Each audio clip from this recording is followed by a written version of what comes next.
और हमारे देश में मैकॉले के द्वारा जो विषय तय किए गए उनमें से एक इतिहास विषय, जिसमें मैकॉले ने यह कहा कि भारतवासियों को सच्चा इतिहास उनका नहीं बताना है क्योंकि इनको गुलाम बना के रखना है, इसलिए इतिहास को विकृत करके भारत में पढ़ाया जाना चाहिए।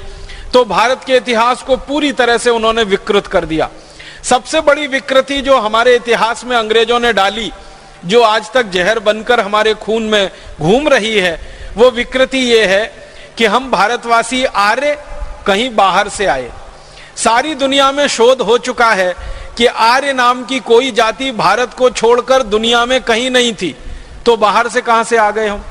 फिर हमको कहा गया कि हम सेंट्रल एशिया से आए, मध्य एशिया से आए।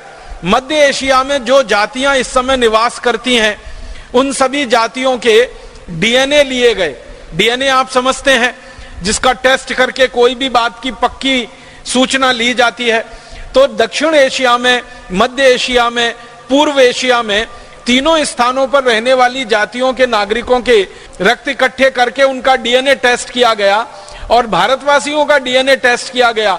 तो पता चला कि भारतवासियों का डीएनए दक्षिण एशिया, मध्य एशिया, पूर्व एशिया के किसी भी जाति समूह से नहीं मिलता है। तो ये कैसे कहा जा सकता है कि भारतवासी मध्य एशिया से आए, आर्य मध्य एशिया से आए। इसका उल्टा तो मिलता है कि भारतवासी मध्य एशिया में गए, भारत से निकलकर दक्षिण एशिया में गए, पूर्व एशिया में गए, मध्य एशिया में गए और दुनिया भर में सभी स्थानों पर गए और भारतीय संस्कृति, भारतीय सभ्यता और भारतीय धर्म का उन्होंने पूरी ताकत से प्रचार प्रसार किया। तो भारतवासी दूसरी जगहों पर जाकर तो प्रचार प्रसार करते हैं, उसके प्रमाण हैं, लेकिन भारत में कोई बाहर से आर्य नाम की जाति आई, इसके प्रमाण अभी तक मिले नहीं और इसकी वैज्ञानिक पुष्टि भी नहीं हुई। इतना बड़ा झूठ अंग्रेज हमारे इतिहास में लिख गए और भला हो हमारे इतिहासकारों का, उस झूठ को अंग्रेजों के जाने के 63 साल के बाद भी पढ़ा रहे हैं। अभी थोड़े दिन पहले दुनिया के जेनेटिक विशेषज्ञ जो हैं, जो डीएनए, आरएनए आदि आदि की जांच करने वाले विशेषज्ञ हैं, इनकी एक बड़ी भारी परिषद हुई थी, कॉन्फ्रेंस हुई थी। और वो कॉन्फ्रेंस का जो रिसर्च का बिल्कुल अंतिम निर्णय है, वो ये कहता है कि आर्य भारत में कहीं बाहर से नहीं आए थे, आर्य सब भारतवासी ही थे, जरूरत और समय आने पर वो भारत से बाहर गए थे। अब आर्य हमारे यहाँ कहा जाता है श्रेष्ठ व्यक्ति को, जो भी श्रेष्ठ है वो आर्य है। कोई ऐसा जाति समूह हमारे यहाँ आर्य नहीं है। हमारे यहाँ तो जो भी जातियों में श्रेष्ठ व्यक्ति हैं वो सब आर्य माने जाते हैं। वो कोई भी जाति के हो सकते हैं, ब्राह्मण हो सकते हैं, क्षत्रिय हो सकते हैं, शूद्र हो सकते हैं, वैश्य हो सकते हैं। किसी भी वर्ण का कोई भी व्यक्ति अगर वो श्रेष्ठ आचरण करता है, हमारे यहाँ उसको आर्य कहा जाता है। आर्य कोई जाति समूह नहीं है, वो सभी जाति समूहों में श्रेष्ठ लोगों का प्रतिनिधित्व करने वाला व्यक्ति है। ऊंचा चरित्र जिसका है, आचरण जिसका दूसरों के लिए उदाहरण के योग्य है, जिसका किया हुआ, जिसका बोला हुआ, जिसका कहा हुआ दूसरों के लिए अनुकरणीय है, वो सभी आर्य हैं। हमारे देश में परम श्रद्धेय और परम पूजनीय स्वामी दयानंद जैसे लोग, महात्मा गांधी जैसे लोग, भगत सिंह, चंद्रशेखर, ऊधम सिंह, अशफाक उल्लाह, तात्या टोपे, झांसी की रानी लक्ष्मीबाई, कित्तूर चन्नम्मा, ये जितने भी नाम आप लेंगे ये सभी आर्य हैं, ये सभी श्रेष्ठ हैं, क्योंकि इन्होंने अपने चरित्र से दूसरों के लिए उदाहरण प्रस्तुत किए हैं। इसलिए आर्य कोई हमारे यहाँ जाति नहीं है। राजा जो उच्च चरित्र का है उसको आर्य नरेश बोला गया, नागरिक जो हमारे यहाँ उच्च चरित्र के हैं उनको आर्य नागरिक बोला गया। भगवान श्री राम को हम आर्य कहे, आर्य नरेश कहा जाता था उनको। श्री कृष्ण को आर्य पुत्र कहा गया, अर्जुन को कई बार आर्य पुत्र का संबोधन दिया गया, युधिष्ठिर, नकुल, सहदेव को कई बार आर्य पुत्र का संबोधन दिया गया, या द्रौपदी को आर्य पुत्री का संबोधन कई जगह है हमारे शास्त्रों में। तो हमारे यहाँ तो आर्य कोई जाति समूह है ही नहीं, ये तो सभी जातियों में श्रेष्ठ आचरण धारण करने वाले लोग, धर्म को धारण करने वाले लोग आर्य कहलाए हैं। तो अंग्रेजों ने ये गलत हमारे इतिहास में गुजार दिया और इससे बड़ा एक विक्षेप हमारे इतिहास में डाला गया कि हम भारतवासी हजारों साल से गाय का मांस खाते रहे हैं। अब हजारों साल से कोई देश गाय का मांस खाता रहा हो, उस देश में गो हत्या को बंद कराने के लिए कोई अपना बलिदान कैसे दे सकता है? फिर एक मिनट के लिए आप ये सोचो कि अगर भारतीय समाज गाय का मांस खाने वाला समाज है, तो फिर भारतीय समाज में गोरक्षा का आंदोलन क्यों होना चाहिए? गाय बचाने के लिए आंदोलन क्यों होना चाहिए? गाय की रक्षा करने के लिए हमारे नागरिकों ने अपना जीवन दिया है, वो जीवन उन्हें क्यों देना चाहिए? हमारे इतिहास में तो एक बहुत बड़ा उदाहरण मिलता है अमर शहीद मंगल पांडे का, जिन्होंने गोरक्षा से आंदोलन की शुरुआत की और देश की आजादी का आंदोलन वो बन गया पूरे भारतवर्ष में, और उसने आग लगा दी पूरे देश को। आप जानते हैं अमर शहीद मंगल पांडे को फांसी हुई थी, तो सवाल तो गाय की रक्षा का था। जब मंगल पांडे अंग्रेजी सेना में नौकरी करने के लिए भर्ती हुए बैरकपुर की छावनी में, जो कोलकाता के नजदीक है, उनको किसी ने बता दिया कि आप जो कारतूस मुंह से खोलते हो इसमें गाय की चर्बी लगी होती है, और अगर आप कारतूस मुंह से खोलते हो उसमें गाय की चर्बी लगी होती है, तो आप तो गोरक्षा की बात करते हो, फिर ये कैसे होता है? तो मंगल पांडे को तो विश्वास नहीं हुआ। उन्होंने एक अंग्रेज अधिकारी को पूछा जिसका नाम था मेजर जनरल ह्यूसन को मंगल पांडे ने पूछा कि क्या यह बात सच है कि हमको जो कारतूस दिए जाते हैं उस पे गाय की चर्बी लगी रहती है? मेजर जनरल ह्यूसन ने ना हाँ कहा ना कहा। मंगल पांडे ने फिर पूछा, फिर उत्तर नहीं मिला, तो उनको गुस्सा आ गया और उनके हाथ में जो बंदूक थी, राइफल थी, उसको उन्होंने चला दिया और ह्यूसन को मार डाला। ह्यूसन की हत्या हो गई। और यह काम मंगल पांडे ने बहुत सोच समझ के किया था, पूरे होशो हवास में किया था और विवेक के साथ किया था। और यह घटना घटित हुई, आप जानते हैं, 29 अप्रैल 1857 को मंगल पांडे को गिरफ्तार करके फिर उनके ऊपर मुकदमा चला। उस पूरे मुकदमे की सुनवाई के दौरान मंगल पांडे ने जो सबसे बड़ी बहस की, उन्होंने अपना वकील नहीं किया था, खुद अपनी बहस की, और उस बहस में वो बार बार ये कहते रहे कि मेरे भारत की जमीन पर अंग्रेज आए, हमारे देश पर उन्होंने कब्जा किया, हमारी गौ माता की हत्या की, हमको गुलाम बनाया, हमारी लूटपाट की, हम ये बर्दाश्त नहीं कर सकते। गाय हमारी मां है और हमारी मां का कोई अंग्रेज कत्ल करे, ये तो मैं बर्दाश्त नहीं कर सकता, इसलिए अंग्रेजों को तो मैं नहीं छोड़ सकता। अगर मुझे आपने जिंदा रखा तो और 2, 4, 5 अंग्रेज अधिकारियों को मैं ऐसे ही मारूंगा जैसे मैंने मेजर ह्यूसन को मारा। इस पर पूरे देश में क्रांति की और बगावत की शुरुआत हुई थी। तो आप जरा कल्पना करो कि जिस देश के नागरिक गाय की रक्षा करने के लिए बलिदान होने को तैयार हैं, गाय कटने से बंद हो, गाय बचे, उसके लिए वो अपना आत्मोत्सर्ग करने को तैयार हैं, उस देश के लोग गाय का मांस कैसे खा सकते हैं? हमारे वेदों में कोई प्रमाण इसका नहीं मिलता। हमारे यहां तो उल्टे प्रमाण मिलते हैं कि गाय को अगर कोई मारता है तो उसको मार दिया जाए, गाय को कोई काटता है तो उसके हाथ काट दिए जाएं, गाय को कोई काटता है तो उसके पांव काटे जाएं। हमारे वेदों में, शास्त्रों में इस तरह के उदाहरण मिलते हैं। तो जिन वेदों में, उपनिषदों में, अन्य शास्त्रों में गाय को कत्ल करने वाले को फांसी दी जाए, ऐसे उदाहरण मिलते हो, वहां कैसे संभव है कि गाय की हत्या करने वाले लोग हों या गाय का मांस खाने वाले लोग हों? अंग्रेजों ने यह सारा विक्षेप हमारे शास्त्रों में भरवाया। आपको सुनकर हैरानी होगी कि भारत में एक मूल प्रति है मनुस्मृति की, जो हजारों वर्षों से आई है, और एक मनुस्मृति अंग्रेजों ने लिखवाई है। आपको मालूम है, हमारे देश में मनुस्मृति की एक प्रति अंग्रेजों ने लिखवाई है, और अंग्रेजों ने इसको लिखवाने में मैक्स मूलर की मदद ली थी। मैक्स मूलर एक जर्मन विद्वान था जिसको संस्कृत बहुत अच्छे से आती थी।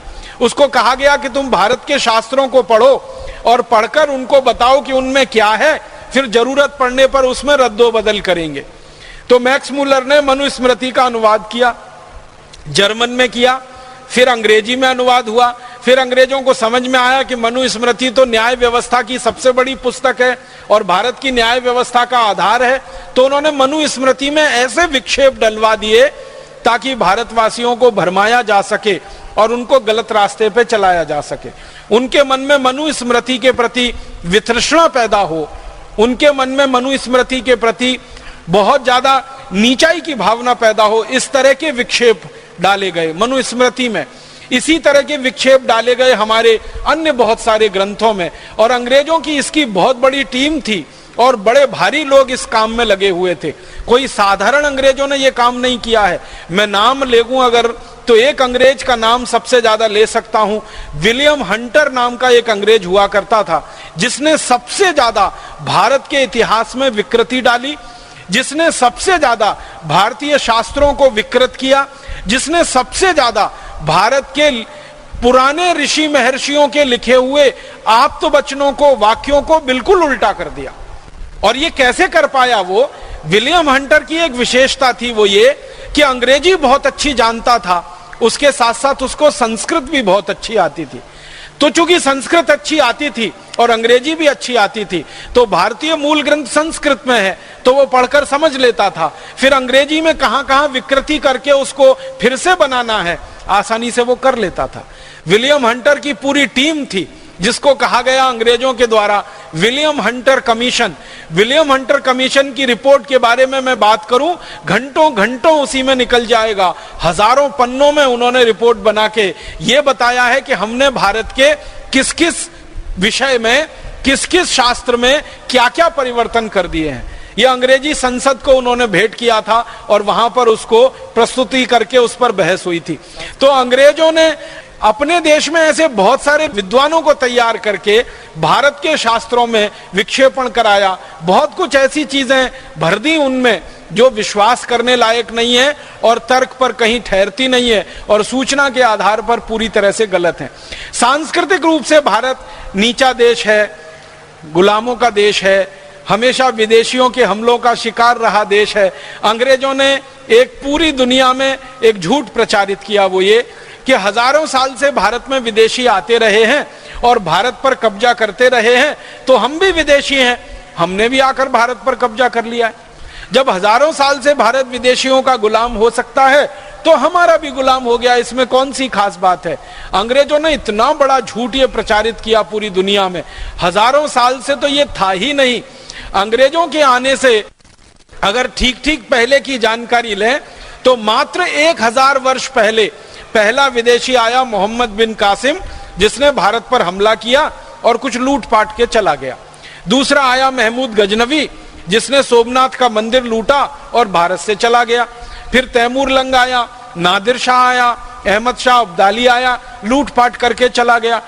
कुछ ही लोग थे जो भारत में आए जिन्होंने लूटपाट के साथ साथ इस देश में राज किया, वो मुगल थे। जैसे बाबर आया, बाबर ने लूटपाट ही नहीं की, भारत के एक इलाके पर थोड़े दिन राज भी किया, फिर बाबर के पुत्रों ने किया, फिर उनके पुत्रों ने किया। ये एक समय है 300 वर्ष का, इसको हम एक खास नजरिए से देखें तो अंग्रेजों का ये झूठ बिल्कुल समझ में आता है कि हजारों साल से भारत विदेशियों का गुलाम रहा, कभी भी नहीं रहा।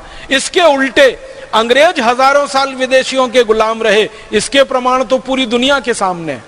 अंग्रेज सबसे ज्यादा समय रोमन लोगों के गुलाम रहे, रोमन साम्राज्य के गुलाम रहे, फ्रांसीसियों के गुलाम रहे और मजबूत यूरोप के देशों ने अंग्रेजों को समय समय पर लूटा, हमला किया। तो अपने बारे में सच को छुपा लेना और भारत के झूठ को सारी दुनिया में हवा देना, ये अंग्रेजों की नीति थी। और बार बार वो कहते थे भारतीय संस्कृति तो वैज्ञानिक नहीं है, ये तो पाखंड पर आधारित है, ये तो अविश्वास पर आधारित है, इसमें कोई वैज्ञानिकता नहीं है, ये सारे दुनिया में वो कहते रहे।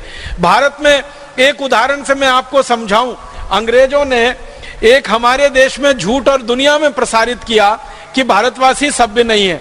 तो अंग्रेजों से पूछा गया भाई क्यों सभ्य नहीं है, तो कहते थे कुछ भारतवासी ऐसे हैं जो कपड़े नहीं पहनते। अब हमारे भारत में एक समाज है जिसको हम जैन समाज कहते हैं। जैन समाज में एक दिगंबर पंथ के लोग हैं, वो वस्त्र नहीं पहनते, वो ये मानते हैं कि ये वस्त्र भी जो हैं इनको भी छोड़ देना चाहिए। उनकी अपरिग्रह की भावना इतनी तीव्र होती है कि वो वस्त्रों को भी धारण करने में परिग्रह मानते हैं। तो जैन समाज के दिगंबर पंथ के लोगों ने वस्त्र छोड़ रखे हैं, तो उनके साधु सन्यासी बिना वस्त्र के रहते हैं। अब किसी अंग्रेज ने उनको देख लिया तो लिख दिया कि भारतवासियों को तो वस्त्र पहनना नहीं आता, इनको तो सभ्यता नहीं आती। अब हमारी दृष्टि से हम देखें उनको तो वो अपरिग्रह की चरम स्थिति में पहुंचे हुए सिद्ध पुरुष हैं, त्याग की पराकाष्ठा पर बैठे हुए व्यक्ति हैं, क्योंकि उनको कपड़े भी नहीं चाहिए और अंग्रेजों की दृष्टि से देखें तो असभ्य लोग हैं, क्योंकि कपड़े नहीं पहनते। इन अंग्रेजों को यह बात मालूम थी कि जब अंग्रेज जंगली और बर्बर थे सारी दुनिया में, तो सबसे ज्यादा कपड़ा भारत का ही बिकता था और भारत का ही बनता था। और खुद अंग्रेज हजारों साल तक भारत का कपड़ा पहनकर अपनी नग्नता को ढकते रहे, छिपाते रहे। अंग्रेजों से पहले के रोमन साम्राज्य की बात बताऊं तो 3000 साल रोमन साम्राज्य के सभी राजाओं ने, सभी रानियों ने और रोमन साम्राज्य के साधारण नागरिकों ने भारत के बने हुए कपड़े पहनकर अपने नंगेपन को ढका है और अपने नंगेपन को छुपाया है। वो तो कपड़ा बनाना नहीं जानते थे, पहनना तो बहुत दूर की बात है। जब यूरोप में कोई कपड़ा बनाना नहीं जानता था, सारी दुनिया में भारत का कपड़ा बिकता था और 3000 साल भारत ने कपड़े का निर्यात करके सोना कमाया है। भारत का कपड़ा बिकता था तौल के हिसाब से। तराजू के एक पलड़े में कपड़ा रखा जाता था, दूसरे पलड़े में सोना रखा जाता था। भारत का कपड़ा अगर 1 किलो का थान है ना, तो बराबर 1 किलो सोना मिलता था उसके बदले में। तो हमने कपड़ा बेचकर सोना कमाया है, इसलिए सारी दुनिया का सोना भारत में आया और इसलिए भारत सोने की चिड़िया बन गया। यह सत्य अंग्रेज जानते थे, लेकिन जानबूझ के उन्होंने इतिहास में यह डाल दिया कि भारतवासी तो असभ्य हैं। बहुत सारे ऐसे उदाहरण हैं। तो हमारी संस्कृति को नीचा दिखाना, हमारी सभ्यता को नीचा बताना, हमारे इतिहास को विकृत कर देना, शिक्षा व्यवस्था को हमारा पूरा तहस नहस कर देना, हमारी भाषा को तहस नहस कर देना, इन सब के पीछे अंग्रेजों का मूल उद्देश्य अगर था तो एक कि भारत को गुलाम बनाकर रखना है ताकि इस देश को लूटा जा सके। हम अगर किसी के गुलाम होते हैं तभी हम लूट सकते हैं। अगर हम स्वतंत्र और आजाद हैं, हमें कोई नहीं लूट सकता। आप अपने घर के बारे में यह समझने की कोशिश करिए कि अगर आपका घर स्वतंत्र है, आजाद है, स्वाधीन है, तो आपके घर पर कोई हमला नहीं कर सकता, आपके घर को कोई नहीं लूट सकता। लेकिन अगर आपका घर किसी का पराधीन हो जाए, किसी का गुलाम हो जाए, तो जो आपको गुलाम बनाएगा, जो पराधीन बनाएगा, वो कभी भी आपके घर को लूट लेगा और आप कुछ नहीं कर पाएंगे। तो अंग्रेजों ने यही किया, भारत को पराधीन बनाना, गुलाम बनाना, ताकि भारत को लूटा जा सके और लूटने के लिए भारत के मन को तैयार किया जा सके। और मानसिक रूप से भारतीय लोगों की तैयारी हो तो शारीरिक तैयारी तो हो ही जाती है। कहा यह जाता है, गोस्वामी तुलसीदास जी ने एक बड़ी ऊंची बात कही है, मन के हारे हार है, मन के जीते जीत। अगर मन से कोई व्यक्ति हारता है तो आसानी से गुलाम बनता है, और मन से नहीं हारता तो शरीर से आप उसको कितनी भी प्रताड़ना दो, वो गुलाम तो नहीं बनेगा, मर जाएगा, खप जाएगा, लेकिन गुलाम नहीं बनेगा किसी का। अंग्रेजों को यह मालूम था कि भारतवासी गुलाम नहीं बनेंगे आसानी से, क्योंकि मैकॉले अंग्रेजों की संसद में 2 फरवरी 1835 को यही भाषण दे रहा है। वो कह रहा है कि मैं संपूर्ण भारत में घूमा, मैंने किसी को भिखारी नहीं देखा, किसी को चोर नहीं देखा, कोई गरीब नहीं है, कोई बेरोजगार नहीं है, शिक्षा में भारत बहुत ऊंचा है, सभ्यता और संस्कृति में भारत बहुत ऊंचा है। और अंत में कहता है हम भारत को गुलाम नहीं बना सकते तब तक जब तक कि भारतवासियों की रीढ़ की हड्डी, जो उनकी संस्कृति है और जो उनकी शिक्षा व्यवस्था है, इसको जब तक हम नहीं तोड़ेंगे, भारत गुलाम नहीं बनेगा। तो संस्कृति को तोड़ना, शिक्षा को तोड़ना, सभ्यता को तोड़ना, ये सब जुड़ा हुआ है मन के तोड़ने से। तो हमारा मन गुलाम बने, हमारा मन टूटे, इसके लिए अंग्रेजों ने ये सारे प्रयास किए और उन प्रयासों में वो कामयाब हुए और भारत को 250 साल गुलाम बना के रख लिया। अब जैसे ही आजादी आई 15 अगस्त 1947 को, तो हमें वो करना चाहिए था जो मैकॉले के किए का बिल्कुल उल्टा था। मैकॉले ने भारतीय शिक्षा व्यवस्था का नाश किया। 7,32,000 गुरुकुल जो इस देश में चला करते थे, संस्कृत भाषा के आधार पर शिक्षण दिया करते थे। 97% हमारे देश में साक्षरता हुआ करती थी उन गुरुकुलों की मदद से।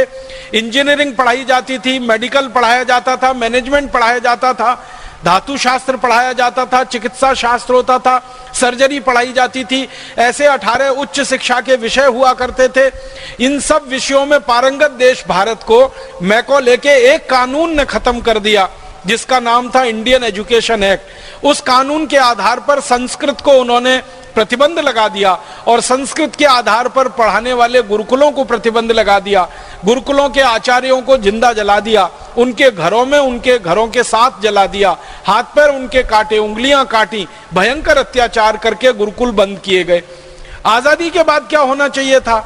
जो कुछ मैकॉले ने किया उसका उल्टा करना चाहिए था भारत सरकार को। अंग्रेजी खत्म होनी चाहिए थी, अंग्रेजों के बनाए गए कॉन्वेंट स्कूल और पब्लिक स्कूल बंद होने चाहिए थे, और जो गुरुकुल कभी चला करते थे इस देश में, जिनके आधार पर 97% साक्षरता थी पूरे देश में, उनको पुनर्जीवित करना चाहिए था। लेकिन भारत सरकार ने ऐसा कुछ नहीं किया। ना अंग्रेजी को खत्म किया, ना कॉन्वेंट स्कूल बंद किए, ना पब्लिक स्कूल बंद किए, ना वो झूठा इतिहास सरकार ने बदला। मुझे तो बहुत दुख होता है ये कहते हुए कि भारत के इतिहास की पुस्तकों में महाराजा रणजीत सिंह को डाकू कहा गया, भारत के इतिहास की पुस्तकों में अमर शहीद भगत सिंह को आतंकवादी कहा गया, भारत की इतिहास की पुस्तकों में अमर शहीद चंद्रशेखर आजाद को आतंकवादी कहा गया, भारत की पुस्तक में अमर शहीद अशफाक उल्लाह बटुकेश्वर दत्त को आतंकवादी कहा गया, पंडित राम प्रसाद बिस्मिल को आतंकवादी बताया गया। अंग्रेजों के लिए ये सब क्रांतिकारी नहीं थे, अंग्रेजों के लिए तो ये आतंकवादी थे, लेकिन भारत के लोगों के लिए तो ये क्रांति मूर्ति थे, क्रांतिकारी थे, वीर पुरुष थे, साहसी पुरुष थे, जिन्होंने हमारी आजादी का रास्ता हमको दिखाया। तो हमारे लिए तो वो वीर पुरुष हैं, हमारे लिए तो अनुकरणीय है, उनको हम आदर्श मानते हैं। लेकिन आजादी के बाद की किताबों में अभी भी उनके लिए आतंकवादी शब्द आता है। बहुत दुख होता है। और उससे भी बड़ा दुख होता है कि भारत की सत्ता व्यवस्था में शीर्ष स्थानों पर बैठने वाले मुख्यमंत्री और मुख्यमंत्री स्तर के नेता अमर शहीद चंद्रशेखर आजाद को अभी भी आतंकवादी कहते हैं, और कहते ही नहीं है, मानते भी हैं। और मुझे उससे बड़ा अफसोस है कि जो अमर शहीद चंद्रशेखर आजाद को आतंकवादी कहे, वो किसी देश का, किसी प्रदेश का मुख्यमंत्री बनकर रहे। इससे बड़ी विडंबना इस देश में कुछ नहीं हो सकती।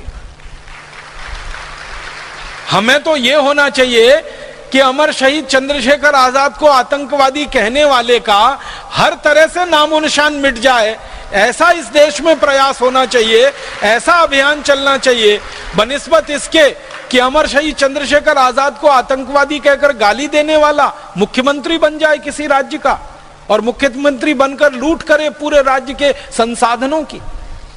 शर्म है, अफसोस है इन सब विषयों पे। तो हुआ ये है इस देश में कि आजादी भौतिक रूप से हमको मिल गई, अंग्रेज हमारे यहां से चले गए, लेकिन अंग्रेजों के बच्चे इसी देश में छोड़ गए। मैकॉले मर गया, लेकिन मैकॉले के मानस पुत्र इस देश में अभी भी जिंदा हैं, जिनको हम काला अंग्रेज कह सकते हैं।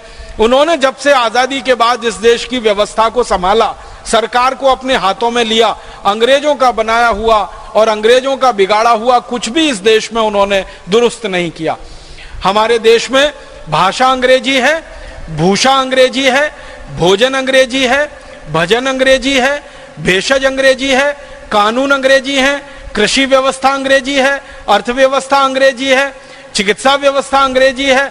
हर स्तर पर अंग्रेजियत अंग्रेजियत अंग्रेजियत छाई हुई है।